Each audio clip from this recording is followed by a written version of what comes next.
Mga kabayan, kamusta po? Si Kamanong po, inyong lingkod ay muli po nagbabalik at tayo po magsama-samang magkomentuhan dito po sa Tambayang Makabayan.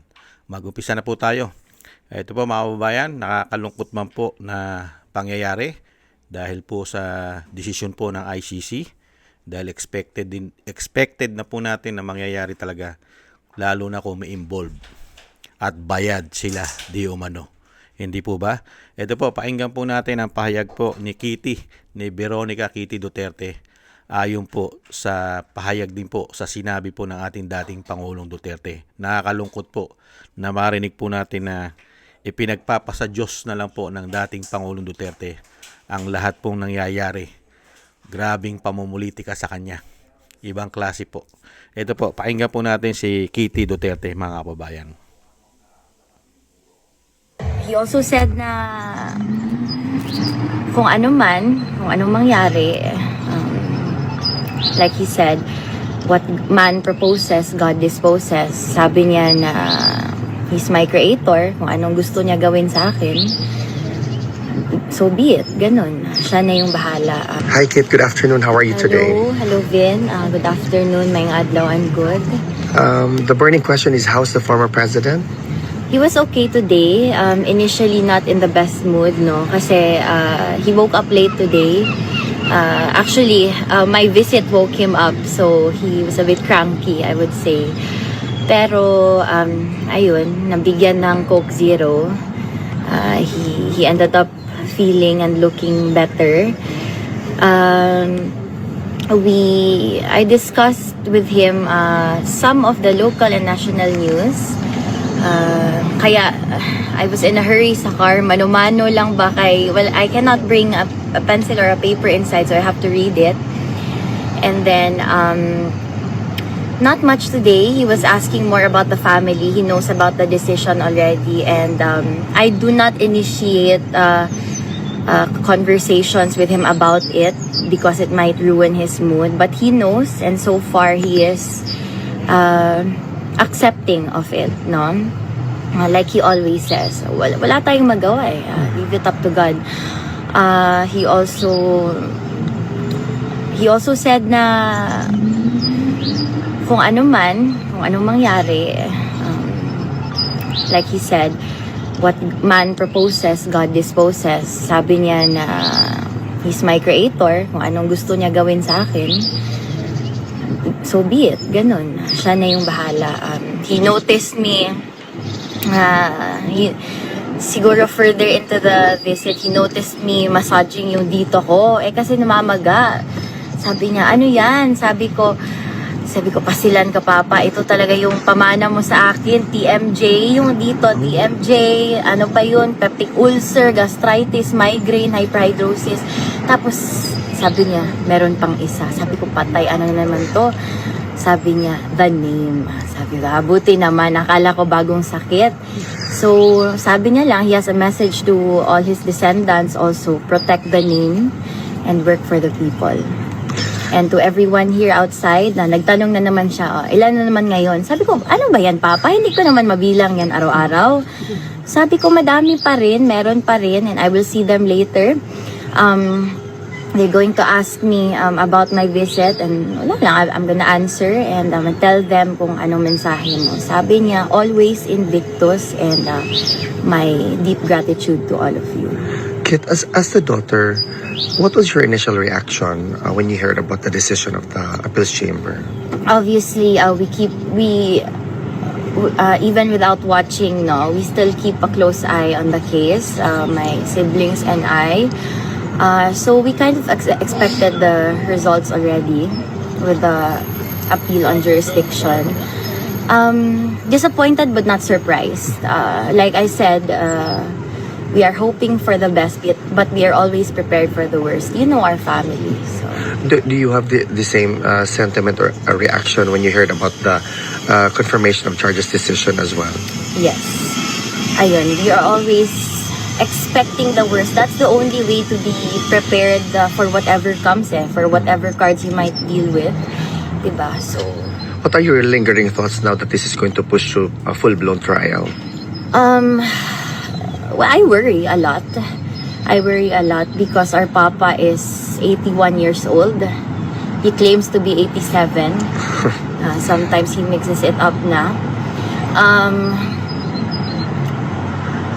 I can't think straight, no? Because there are a lot of possibilities. There's a lot that can happen in such a short period of time. But siguro, I wouldn't call it lingering thoughts. I would call it siguro like daydreaming, no? Sometimes at night, bago matulog, I dream of him back home, him with with our family, with my siblings, with Mira, with my mom, and of him doing the simple things that he wishes to do. Kasi like he said, wala simple lang tayo. Kung may pera pa sana ako, di sana ako nandito, bayaran ko silang lahat, kaso wala. So, wala siyang magawa. But he dreams the same. Just to conclude this interview, Kit, what is your message as the daughter of your father to the supporters who feel sad by the decision but still motivated and unwavering in our support? I know that most of you are very sad and disappointed with our appeal on jurisdiction. No? I know most of you also had high hopes for this. I know that you love Tatay Digong and you want him to come home. But if you love him, then try your best to be like him. Invictus as always. Thank you, Kit. Mabuhay ka. Mabuhay. Yan po mga tambay, ang nakakalungkot po na talagang ang nangyari po sa ating dating Pangulo. Ibang klase po. Kaya po ngayon po ay ayon po sa dating Pangulong Duterte ay pinagpapasa Diyos na lang po niya lahat po ng nangyari at ginawa sa kanya. At tayo naman po yung maasa na sa mga darating na panahon ay makakamit din po ni dating Pangulong Duterte ang mga pinagagawa po sa kanya. Na grabe pong pamumulitika. At grabe. At yung sinabi po ni dating Pangulong Duterte na kung may pera lang siya, grabe po kasi ang pera. Mga kababayan, grabe po ang nangyari po sa ating bansa pagdating po sa pagpapabagsak sa mga Duterte. Grabe pong pera ang ginamit po nila. Ang ating pong buwis, pati ang mga inutang, grabe po karami. At alam naman po natin pare-parehas yan at nakita po natin na ang pera ay wala pong pinatunguhan. Halos sa kanila lang po para po dito sa politika, lalong-lalo sa mga Duterte. Binadgetan po talaga nila yan ng napakalaking pera di umano. At yan din po ay pinasabog din po yan ng kanyang ate na tinatawag po siyang bangag. Hindi po ba? Pumutok po yan. At kitang-kita naman po natin. Ito pong ICC, sa dami po na hindi po nasunod ang kanilang tinatawag po na rules. Hindi po ba? Yung Rome of Statutes nila, hindi po nasunod eh. Hindi po nasunod. At grabe po, ang pumuputok din po dyan, issue. Grabe rin po, karami ang natanggap na pera niyan. Di umano. Pera sa kanila at bukod pa raw yung pera na habang sila'y nag-iimbestiga daw sa Pilipinas. Hindi ba Antonio Trillanes pumuputok $2 million budget sa sinasabing investigasyon? $2 million ha? Pwera pa yung nahandoon.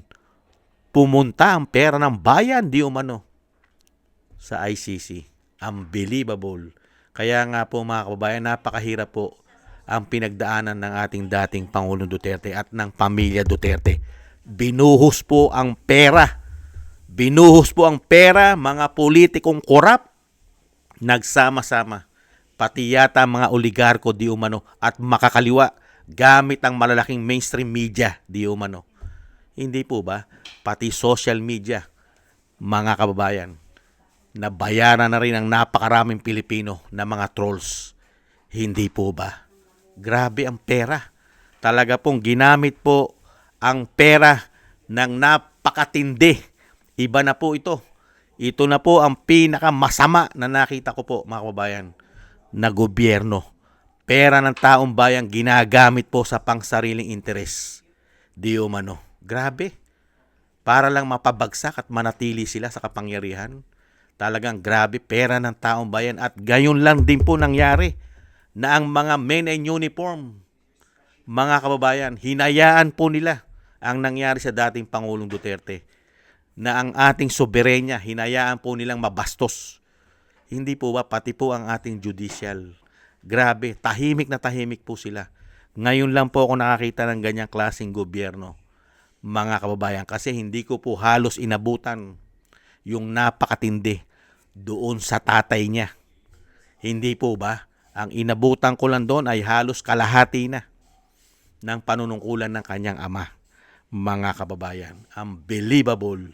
Ibang klase po. Kaya nga po, ang tayo pong mga Pilipino na nakakaunawa po, talagang grabe. Maalala mo ang dating Pangulo sa kanyang nanggawa, sa kanyang nagawa, sa kanyang bayan, sa kanyang syudad, at sa pagiging Pangulo ng bansa. Malalaman mo yung mga nagawa niyang magaganda, achievement. Maalala mo. Lalong-lalo po ngayon. Yung Pangulo po ngayon, pag nakikita mo ang performance ng Pangulo ng Pilipinas ngayon, mapapamura ka at maalala mo yung kagalingan nung kanyang pinalitan. Real talk. Maalala mo yung kagaling at husay ng dating Pangulong Duterte. Pag nakikita mo ngayong araw-araw, mag-aapat na taon na, ano ang performance, ano ang nangyari sa ating bansa, maaalala mo Talagang papasok sa utak mo, sa isip mo at sa puso mo ang napakalaking pagkakaiba. Unang-una sa politika. Never nangyari kay dating Pangulong Duterte na ginamit niya ang pera ng taong bayan para pabagsakin lahat. Ang mga politiko, hindi po ba na against sa kanya? Hindi po ba? Nakita po natin ngayon ang pagkakaiba. Ubod ng sama ng gobyerno ngayon. Di umano. Talagang grabe na po kasama. Kaya po tayo mga kababayan, manatili po tayo kasi po sa nangyayari po sa ating bansa, real talk. Wala na po Hanggat sila po ang nakaupo, mga kababayan, patuloy lang po tayong ginagago di umano at binubudol. Hindi po ba? Mag-aapat na taon na, walang matitindi at malalaking achievement.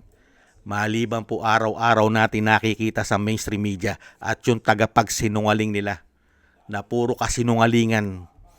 Hindi po ba? Puro po Duterte ang laman. Walang achievement. Pero bilyon-bilyon ang pondo nila. Unbelievable.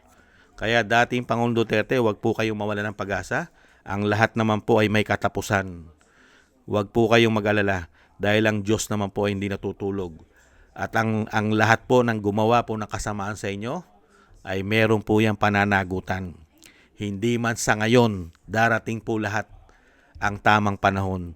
Kung hindi man sa lupa, meron naman po, nahandyan po ang nasa itaas, ang may kapal. Huwag po kayong mawala ng pag-asa. Ang majority ng mga Pilipino na nakita ang inyong malasakit, ang inyong tapang para sa mga Pilipino, lalo-lalo sa mga mahihirap, middle class, at hindi kayo nagpagamit sa mga oligarkiya, alam po namin yan. Ang inyong puso ng Pilipinas ay inyo pong mapaganda at maging isang katulad po ng inyong syudad ang Davao City. Kaya nga lang po, hindi po nangyari ito sa panahon ngayon. Iba na po kasi ang tinarabaho sa panahon ngayon. Ang trabahuhin po ang pamilya nyo at pabagsakin. Nakakalungkot. Yan po mga kababayan, ang nakakalungkot po na pahayag ng ating Kitty Duterte, ang bunsong anak po ng dating Pangulo. Nakakalungkot po dahil po ang pera ng taong bayan ay inuubos lang po nila sa pamumulitika. Wala pong malalaking achievement. Ulit-ulitin po natin, wala silang malalaki. Halos lahat ang natatapos nila ay panahon pa ng dating Pangulong Duterte, mga naiwanan. Hindi po ba? Kaya nga po, nakakalungkot.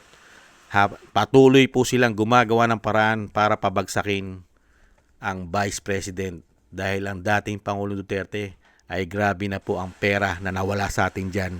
Hindi po ba? Kaya manalangin na lang po tayo mga kabayan, tuloy-tuloy lang po at wag po tayo mawala ng pag-asa. Hindi naman po natutulog ang may kapal at hindi naman po panghabang buhay at pangmatagalan ang ginagawa po nilang kawalanghiyaan.